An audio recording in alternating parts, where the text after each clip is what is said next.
Hello friends, ఇవాళ నేను చపాతీలు ఎలా ఫ్రీజ్ చేసుకోవాలో ఒక స్టోరీ చెప్తూ చూపిస్తాను చూడండి. నేను ఎయిత్ క్లాస్లో ఉన్నప్పుడు అనుకుంటా మా ఊరు వెళ్ళాను సమ్మర్ హాలిడేస్కి. సో అప్పుడు ఫస్ట్ టైం చపాతీ చేస్తుంటే నాకు సర్కిల్గా రాలేదనమాట. సో మా నాన్నమ్మ ఏం చెప్పిందంటే, బుజ్జి ఎప్పుడు చపాతీలు రౌండ్గానే చేసుకోవాలరా, ఎందుకనంటే ఈవెన్గా కుక్ అవుతాయి కాబట్టి అని చెప్పింది. మా నాన్నమ్మ అట్లీస్ట్ సైన్స్ రీజన్ చెప్పింది, ఇట్లా ఈవెన్గా కుక్ అవుతాయి అని చెప్పేసి.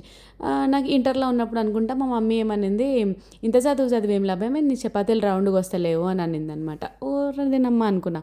సరే కొన్ని రోజులు అయిన తర్వాత ఒక పెళ్ళిలో నేను మా కజిన్ పక్కపక్కన కూర్చొని ఇలా చపాతీస్ నైట్ టైం చేస్తుంటే ఒక దూరం ఆంటీ అనిందనమాట. వాళ్ళకి అలవాటే కదా, ఇంకా దాని చపాతీలు రౌండ్గా వస్తున్నాయి, నీ ఏందే మ్యాప్ లెక్క వస్తున్నాయి అని అన్నది. సరే ఏందిరా ఈ చపాతీల లొల్లి అని అనుకుంటాం కానీ, ఉమెన్ ఎంత చిన్న చిన్న విషయాలకి ఇద్దరిని కంపేర్ చేస్తారంటే, ఆమె తెల్లగా ఉంది, ఆమె తెల్లగా లేదు. ఉమెన్ అనే కాదు, బేసిక్గా అబ్బాయిని కూడా కంపేర్ చేస్తారనుకోండి.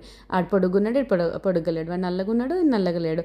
ఎప్పుడు మారుతారో ఏమో జనాలు, ఈ కంపారిజన్లు ఎప్పుడు బంద్ చేస్తారో ఏమో.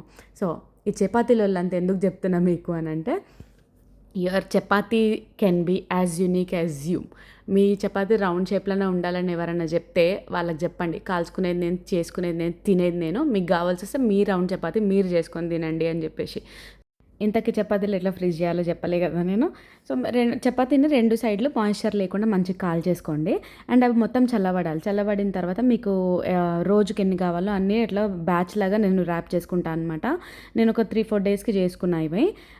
ఫ్రీజర్లో పెట్టేసుకొని ఎప్పుడు కావాలనిపిస్తే అప్పుడు అవి తీసేసుకొని కాల్చుకోవటమే.